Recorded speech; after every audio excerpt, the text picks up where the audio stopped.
দেখো চিকি, তোমার কিচ্ছু লুকোনো দরকার নেই। যা কিছু হয়েছে আমাকে সত্যি কথাটা বলো। দেখো, তুমি টেনশন নিও না, আমি সব কিছু হ্যান্ডেল করব।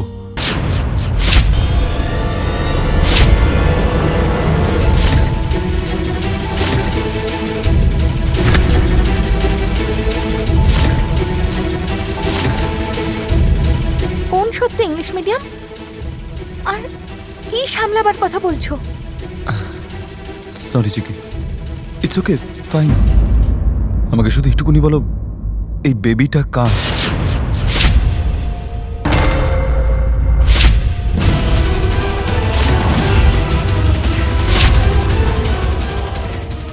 হে মা! দেখো দেখো চিকি, আমি খুব ভালোভাবে জানি যে এই প্রশ্নটা জিজ্ঞেস করার অধিকার আমার নেই। তাও আমি বলছি, তুমি আমার সামনে বলতে পারো চিকি, কোনো প্রবলেম হবে না।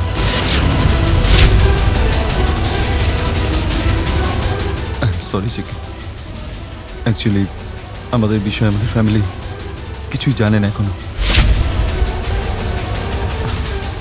তারা এটাই ভাববে যে এই বেবিটা হলো আমার, আর 1 বছর পরে তুমি যখন তোমার বেবিটাকে নিয়ে এই ঘর থেকে চলে যাবে, তখন তোমার লাভার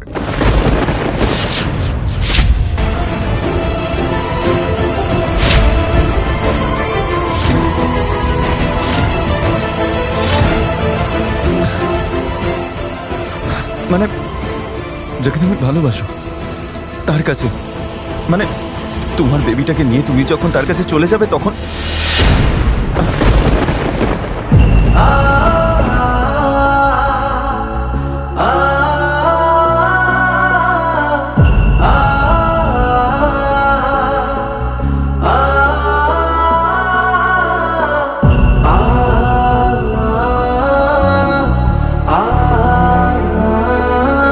দেখো চিকি, এতে আমার 10%ও প্রবলেম নেই। আরে আমি 10% কেন বলছি, মানে এতে আমার 1%ও প্রবলেম নেই।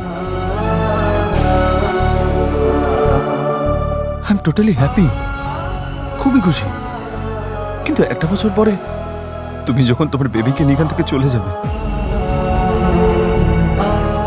তখন যাই হোক না কেন একটু হলেও তো আমার দুঃখ লাগবে।